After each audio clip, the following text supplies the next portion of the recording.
అందరికీ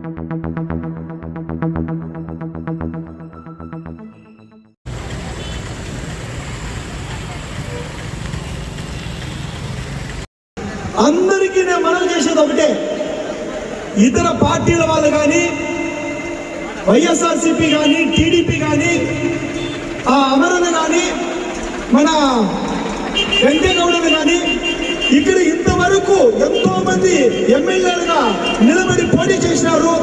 ఎంతో మంది మహానుభావులు, రాజశేఖర రెడ్డి గారు పీరియడ్ నుండి ఎంతో మందిని మనం చూసినాం. నేను సూటిగా ఒకటి చెప్పదలుచుకోవాలనుకుంటున్నాను. మీరందరూ ఎవరెవరు ఏమేమి చేయాలనుకున్నారో పలమనేరు పట్టణంలో ఏమేమైతే విఫలమైనారో, చెయ్యాలని అనుకొని ఏమేమైతే విఫలమైనారో అవన్నీ చేసేదానికి ఈ రోజు ఆ తల్లి ఓం శక్తి అమ్మ ఈ రోజు ఆశీర్వాదం ఇచ్చింది. మీరందరూ ఏమేమైతే చేయాలని అనుకొని విఫలమైనారో, ఈ రోజు కైగల దగ్గర ప్రాజెక్ట్ చేస్తారని అమరన్న చెప్పినట్లు చెప్పినవరో అది విఫలమైనచ్చు. ఈ రోజు తప్పకుండా ఆ తల్లి ఆశీర్వాదంతో దాన్ని నెరవేర్చిద్దాం. ఎక్కడెక్కడైతే జలాశయాల ప్రాజెక్టులు ఉన్నాయో వాటన్నిటిని మనం ముందరకు తీసుకొని పోవాలి. ఎందుకంటే నీళ్ళు ఇవ్వాలంటే, ప్రతి ఇంటికి కుళాయి ఇవ్వాలంటే జలాశయాలకు సంబంధించిన ప్రతి ఒక్క ప్రాజెక్టు మనం ముగించుకోవాలి. ప్రతి చెరువు కట్టలు నాణ్యతను ఇంకా పెంచాల్సిన అవసరం ఉంది. ఒక్కసారి భారీ వర్షం వస్తే 10 సంవత్సరాలు 5 సంవత్సరాలు ప్రతి చెరువులో నీళ్లు స్టాక్ అయ్యేట్లుగా మనం ప్లాన్ చేసుకోవాలి. తప్పకుండా ప్రతి ఒక్కరూ నిరుద్యోగులు ఎవరెవరైతే ఉన్నారో పలమనేరులో సగౌరవంగా యూత్ అందరూ కాల ఎగరేసుకొని రెడీగా ఉండండి. మన పలమనేరులో మనమే ఉద్యోగం చేసుకునే రోజులు ఆరంభమవుతాయి. ఇవంతా ఎందుకు చెప్తున్నానంటే చాలా ఆలోచన చేసి, నేను నిరుద్యోగిగా ఇదే నాగమంగళంలో 2500 ఇస్తే సార్ నాకు ఆ రిలయన్స్ పెట్రోల్ బంక్ లో పనిచేద్దాం అనుకున్న రోజులు నాకు గుర్తొస్తున్నాయి. ఈ రోజు ఇదే గవర్నమెంట్ జూనియర్ కాలేజీలో నేను చదివినప్పుడు దేవుడా 10,000 రూపాయలు సంపాదించే రోజు నాకు రావాలా అని చెప్పని చూసే రోజులు నేను ఎన్నో ఎదురు చూసిన. యూత్ అందరూ పలమనేరు నియోజకవర్గంలో ఉండే యూత్ అందరూ ఒక్కటి కావాల్సిన పరిస్థితి ఆసన్నమైంది. మీకందరికీ ఆల్రెడీ కేంద్ర ప్రభుత్వం ఆల్రెడీ గొప్ప గ్యారంటీ వచ్చేసి మీకు ఆశీర్వాదంగా మారింది.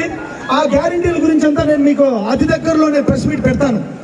కాబట్టి ఈ రోజు కాంగ్రెస్ ప్రభుత్వాన్ని గెలిపించుకోవాల్సిన సమయం ఆసన్నమైంది. అమ్మ షర్మిలమ్మని సీఎం గా చూడాల్సిన సమయం ఆసన్నమైంది. ఎవరు కాంగ్రెస్ పక్షంలో ఉండే వాళ్ళు ఎవరు ఓట్లు లేవమని అనుకోవద్దండి.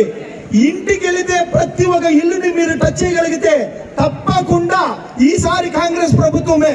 అది కుప్పమైపోని, అది ఎక్కడైనా అయిపోని, ఈ ప్రత్యర్థులు ఎంత బలమైన వాళ్ళు అనేది పక్కన పెట్టి కాంగ్రెస్ నాయకులందరూ ఒక్కటే ఇల్లు గడప గడప తిరిగి ఒక్కసారి అందరికి ముఖం చూపిస్తే చాలు కాంగ్రెస్ కు ఓట్లు పడిపోయే పరిస్థితుల్లో ఉన్నది.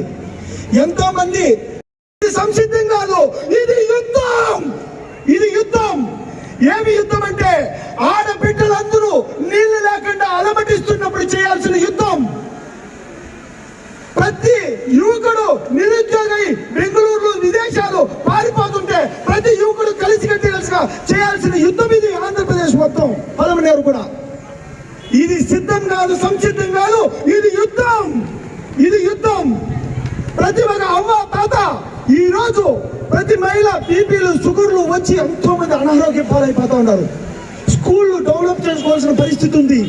20 రోజులు 30 రోజులు నీళ్లు రాకపోతే ఆ నీళ్లు వచ్చిన 1 అవర్ ఉంటే బిందిగిలో కొట్టాడుకుంటా ఉంటే మా తల్లులందరూ వచ్చేసి అమ్మా మీరంతా గంగవరం మండలము, బైరికపల్లి మండలము, వీకోట మండలము, మన పెద్ద పంజాని మండలము 5 మండలాల ప్రజలందరూ దయచేసి నేను ఏం మాట్లాడుతూ ఉన్నాను అనేది గమనించండి. ఓట్లు ఓట్లు ఓట్లు అనే కల్చర్ పోయింది. తపాసులు పెట్టి దండోరాలు వేసి అందరికీ రోడ్డు షోలు చూపించేది లేదు. ప్రతి ఊరికి వస్తే సమస్యల గురించి మాట్లాడాలి అధికారులు. అది ఎవరైనా కానీ అప్పుడు సమస్యలు పరిష్కారం అవుతాయి.